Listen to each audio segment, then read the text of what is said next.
உலகெங்கிலும் இருக்கும் ரெட்ரோ ஆன்மீகம் நேயர்கள் அனைவருக்கும் வணக்கம். நான் உங்கள் ராம்ஜி. ராகு கேது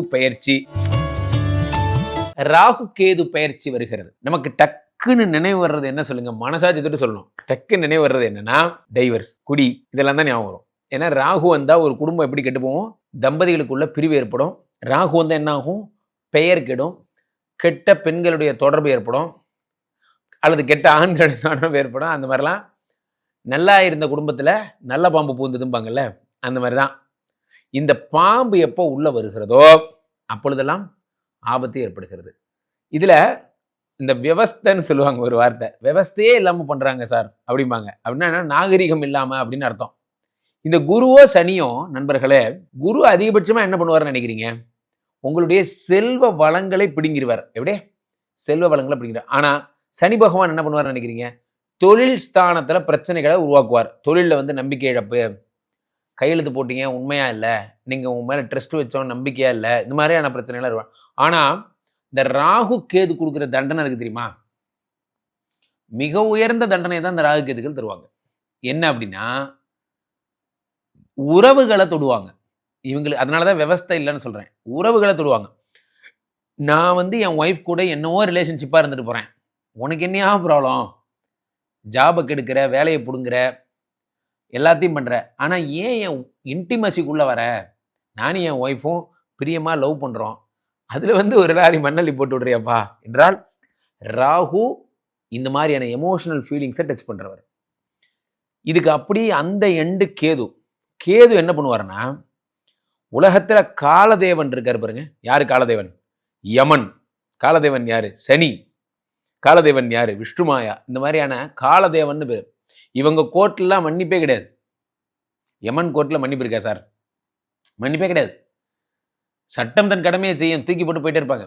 அந்த மாதிரி கேது கோர்ட்லேயும் தண்டனையே கிடையாது, உங்களுக்கு மன்னிப்பே கிடையாது. கேது தசை வந்தவன் எல்லாரையும் பாருங்க, கேது தசை வந்த எல்லாரையும் பாருங்களேன், உடம்பு முடியாமல் படுத்திருப்பாங்க, ஐசியூவில் படுத்திருப்பாங்க, இதெல்லாம் நடக்கும். இந்த கேது திசை என்பது உயிருக்கு ஆபத்தை உருவாக்கக்கூடியது. ஆக ராகு போகத்தை தருகிறார், உறவுகளில் கை வைக்கிறார். கேது இதுவரைக்கும் நீங்கள் என்னென்ன பாவம் பண்ணீங்களோ, பெற்ற தாய்க்கு சோறு போடலை, இருமகனை, அவ்வளோதான், முடிஞ்சு வச்சு. கேது தண்டனை கொடுப்பார். இருக்கிற வேலையை பிடுங்கி எல்லாத்தையும் பிடுங்கி ரோட்டில் விட்டுருவார். நீங்கள் பண்ண தப்பு எதுன்னு உங்கள் மனசுக்கு தெரியும்.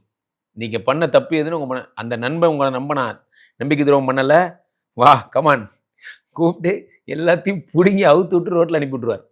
கேது மாதிரி ஒரு தண்டனை கடவுள் யாரும் கிடையாது. ஆக இந்த ரெண்டு பேர் தான், ரெண்டு எண்டு. ஒன்று இன்பத்தின் உச்சம், இன்னொன்று பண்ண பாவங்கள் தண்டனைகளின் உச்சம். இந்த ரெண்டத்தையும் நீங்கள் ஹேண்டில் பண்ணணும். அந்த ராகுவும் கேதுவும் தான் பெயர்கிறார்கள். எப்போ பெயர்றாங்க? 18ஆம் தேதி பெயர்கிறார். இந்த ராகு கேது எங்கிருந்து எங்கே பெயர்வாங்க? நன்றாக புரிந்து கொள்ள வேண்டும் நண்பர்களே.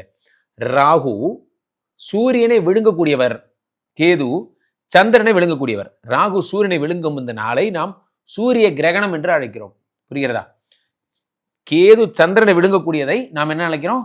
சந்திர கிரகணம் என்று அழைக்கிறோம். அப்போ இவர்கள் ஆன்டி கிளாக் வைஸ்ல செயல்படுவார்கள்.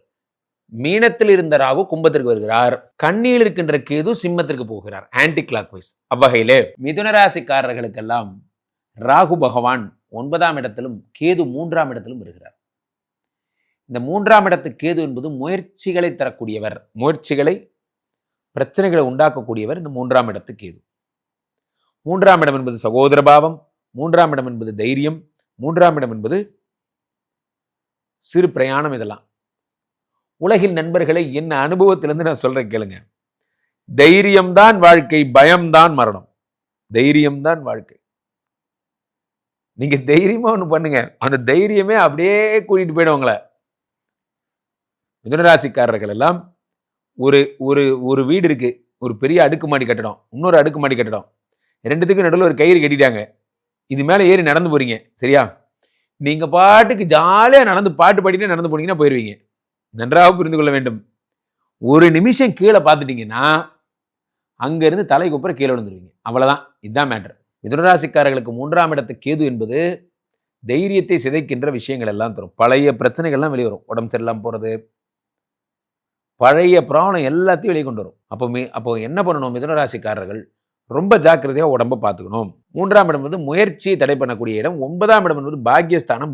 பாக்கியஸ்தானத்தில் ராகு பகவான் இருக்கும்போது இந்த கேசினோ விளையாடுறவங்க, இந்த லாட்ரி விளையாடுறவங்க, அதிர்ஷ்டத்தை நம்பி பண்றவங்க எல்லாருக்கும் மிக அற்புதமான ஒரு காலமாக இருக்கும். அதிர்ஷ்டம் தான் எல்லாம் நினைக்கிறவங்களுக்குலாம் மிக அற்புதமான ஒரு காலமாக இருக்கும். ஷேர் மார்க்கெட் பண்றவங்க, இன்ட்ரோடே பண்றவங்க, தங்கத்துல, வைரத்துல, வெள்ளியில இன்வெஸ்ட் பண்றவங்களுக்குலாம் மிக அற்புதமான ஒரு காலமாக இருக்கும். இரும்பு ஸ்கிராப் பண்றவங்க, இவங்களுக்குலாம் ரொம்ப அற்புதமான காலமாக இருக்கும். கோல்டு தான் மெயினா. ஜெம் ஸ்டோன்ஸ் பண்றவங்களுக்குலாம் நல்ல காலமாக இருக்கும்.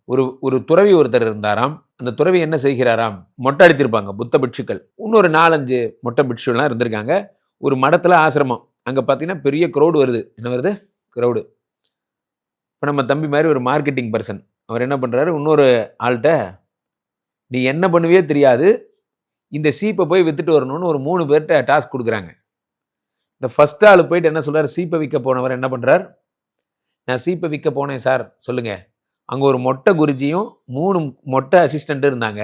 யாருக்கு சீப்பு தேவைப்படல, திரும்பி வந்துட்டேன். Very good. அடுத்து இன்னொருத்தர் போயிருக்கார். அங்கே போனேன் சார், அங்கே வர்றவங்களுக்கு தலை சீவரத்துக்கு இந்த ட்ரெஸ்ஸிங் டேபிள் முன்னாடி 2 சீப்பு மட்டும்தான் என்னால் விற்பனை பண்ண முடிஞ்சுது. 2 சீப் மட்டும் வாங்கி அவங்க மேக்கப் ரூமில் வச்சுக்கிட்டாங்க, மேற்கொண்டு வாங்கலை. 3ஆவதாக ஒருத்தரை நீ என்னப்பா வித்தியான்னு கேட்டாராம். சார் நான் 5000 சீப்பு விற்றுட்டேன், மேற்கொண்டு 5000 சீப்பு வேணும், நீங்கள் ஆர்டர் பண்ணுங்கன்னாங்களாம். என்னப்பா ஒரு மொட்டை பிட்சு, அவருக்கு ஒரு 3 அசிஸ்டண்ட் மொட்டை, எப்படிப்பா நீ 5000 சீப்பு வித்தன்னு கேட்டாராம். அதுக்கு சொன்னாராம், அவங்க வேணா மொட்டை அடிச்சிருக்கலாம், ஒரு சீப்பை இப்படி தான் டிசைன் இல்லாமல் மேலே ஒரு டப்பா மாதிரி டிசைனு, கீழே பல்லு பல்லாக இருக்கும், இந்த டப்பாவில் புத்தரின் வாசகங்களை எழுதி கொடுத்தேன், இம்ப்ரெஸ் ஆயிட்டாங்க.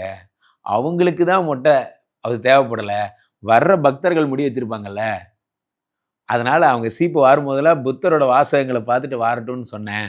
ரொம்ப அருமையான ஐடியா, 10,000 சீப் புக் பண்ணிட்டாங்கன்னாங்களாம். வாழ்க்கை நாம் எடுத்துக்கொள்ளும் விதத்தில் இருக்கிறது. நம்ம நேரடியாக திங்க் பண்ணுறோம். 3ஆம் இடத்துக்கு கேது என்ன செய்கிறார், நேரடியாக திங்கிங். நான் போனேன் வரல சார், நான் போனேன் சார், சரிங்க. அங்கே போய் ட்ரை பண்ணேன் சார், சரிங்க, நடக்கலை சார். எதுக்குங்க எதுக்கு நம்ம மார்க்கெட்டிங்கில் இருக்கணும்?